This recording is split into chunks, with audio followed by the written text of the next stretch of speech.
there's a young man who's a construction worker. And he's working on the construction of a masjid, of a big grand mosque.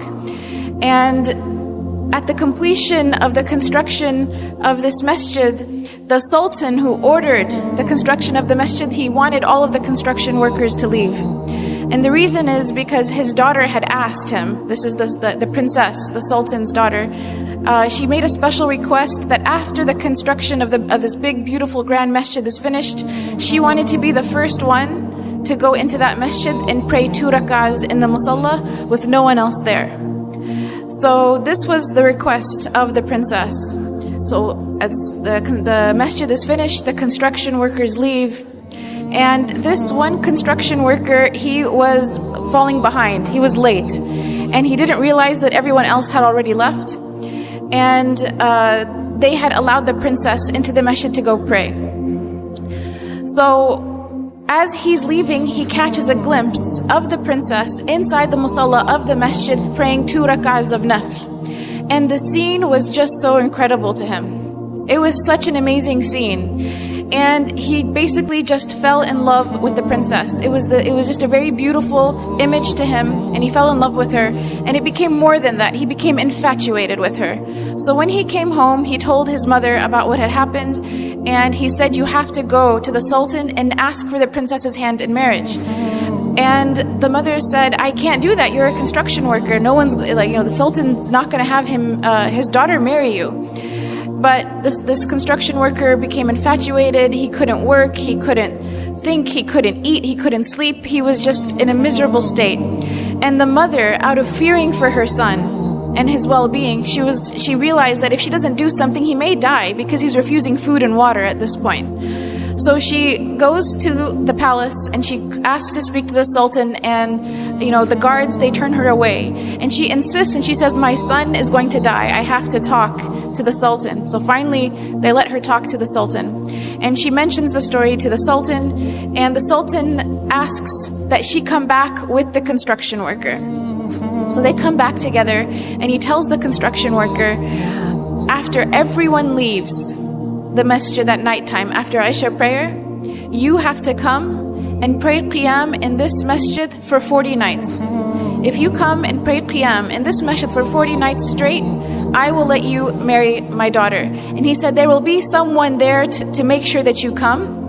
And if you miss a day, we'll know about it.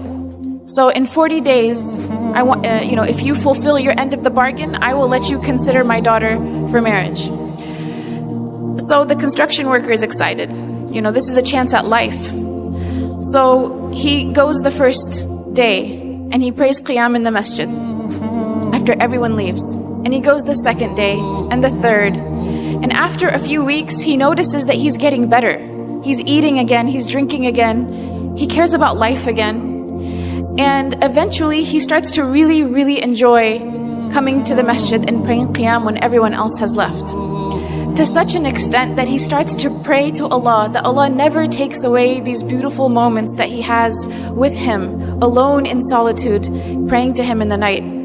So 40 days pass, 50 days pass, 60 days pass, 70 days pass, and eventually the sultan asks to see the construction worker. And he says, "How come you didn't come see me? You fulfilled your end of the bargain. You prayed all 40 nights. We saw that you prayed. How come you didn't come and see me?" And the construction worker turns to the sultan and he says, "Before I saw your daughter, my heart was empty.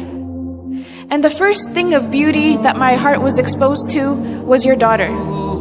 And that's why it grabbed onto that experience. But then after I started praying in the masjid for 40 nights, my heart witnessed a beauty that was much greater than her. My heart witnessed a beauty that it has never felt before."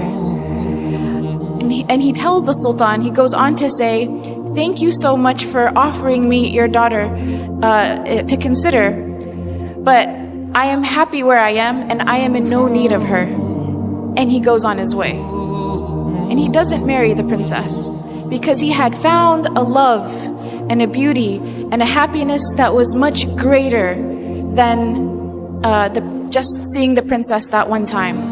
And this was the love of Allah subhanahu wa ta'ala. This is the beauty of a close relationship with Allah subhanahu wa ta'ala. This is something that only the one who has experienced it can really talk about it. Or can, and even if they were to try to talk about it, it doesn't do it justice. And Ibn Taymiyyah, he talked about this. He said, the one who does not enjoy the Jannah of this life will not enjoy the Jannah of the next life. And the scholars talked about what did Ibn Taymiyyah mean. And it's to be in a state where the slave of Allah loves Allah so much and is pleased with their Lord, and Allah loves His servant so much and is pleased with His servant. And this is mentioned in the Quran, radiyallahu anhum wa radu an. This is referring to the companions, but it's this mutual relationship of love with the Creator. When we talk about the categories of sweetness of Iman, to love Allah subhanahu wa ta'ala more than we love everyone and anything else, including ourselves, is something that brings the sweetness of Iman. And you could think, how could